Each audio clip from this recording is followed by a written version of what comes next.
ഇവിടുത്തെ മറ്റൊരു ഹൈലൈറ്റ്സ് ആണ് കേട്ടോ ഇത്. ഇതൊക്കെ 10 രൂപയാണ് കേട്ടോ. നമ്മളവിടെ ഇങ്ങനത്തെ ഒരു ചെറിയ പാക്കറ്റിന് തന്നെ കൊടുക്കണം. കറാമ്പട്ട, പൂവ്, കണ്ട സ്റ്റാർച്ച്, ഇതിനൊക്കെ ഭയങ്കര റേറ്റാണ് ഇവിടെ. പൊതുവെ എല്ലാത്തിനും ഇങ്ങനത്തെ കണ്ടോ ഈ സംഭവം ചെറിയ ചെറിയ പാക്കറ്റ് ആക്കിയിട്ടാണ് വിൽക്കേണ്ടതെങ്കിലും ഇതിനൊക്കെ 10 രൂപേൻ്റെ പാക്കറ്റുകളാട്ടോ. ഇതെല്ലാം 10 രൂപേൻ്റെ പാക്കറ്റാണ്. എനിക്ക് തോന്നണു നമ്മൾ ഈ ഗരം മസാലൻ്റെ ഒക്കെ പാക്കറ്റിന് കണ്ടോ ഇത് നമ്മളവിടെ ഒന്നും കാണാത്ത ടൈപ്പിലുള്ള ഒരു ഇതാണ്. എന്താ പറയുക അതിന് പറയാം കുമിൻ സീഡ് എന്നല്ല ഇതിന് പറയാം. ഇത് നമ്മളെ അവിടെ ഉള്ള എന്താ ഇതിന് പേരെനിക്ക് കിട്ടുന്നില്ല. എനിക്കറിയാം. പക്ഷെ കണ്ട സാധാരണ നമ്മളവിടെയൊക്കെ ഉണ്ടായാലും ഈ കളറല്ല ഏലത്തിൻ്റെ കളറിൽ ഈ കളറുള്ള ഏല നമ്മൾ കണ്ടിട്ടുണ്ടാവുക.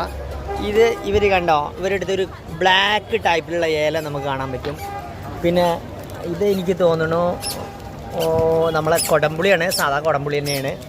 പിന്നെ സ്റ്റാർച്ചിൻ്റെ ഒക്കെ ഇങ്ങനെ ഇതൊന്നും നമ്മളവിടെ ഇങ്ങനെ സ്റ്റാർച്ചൊന്നും ഇത്ര പാക്കറ്റായിട്ട് നമ്മൾ കാണലില്ല കേട്ടോ, വളരെ കുറവാണ്.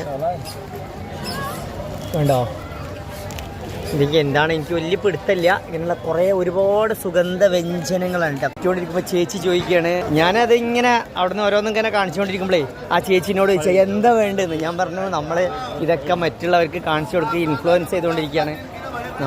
പൊതുവെ നമ്മൾ എവിടെ പോയാലും നമ്മൾ ഞാൻ പറഞ്ഞില്ലേ എവിടെ ചെല്ലുമ്പോഴും അവിടുത്തെ കൾച്ചറും സംസ്കാരങ്ങളും ഇതൊക്കെ വ്യത്യസ്തമായിരിക്കും.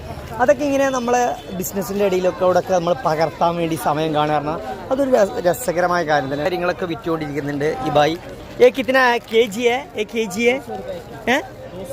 200 200 രൂപയാണ് ഒരു കിലോന് കേട്ടോ. എനിക്ക് തോന്നുന്നു കുറച്ച് അത്യാവശ്യം ക്വാളിറ്റി ഉള്ള ഇസ്ക കിतना 50 രൂപ ഈ പാക്കറ്റിന്. എനിക്ക് തോന്നുന്നു 50 രൂപക്ക് നമ്മളവിടെ ഇത് കിട്ടുമോ എന്ന് സംശയമാണ് കേട്ടോ.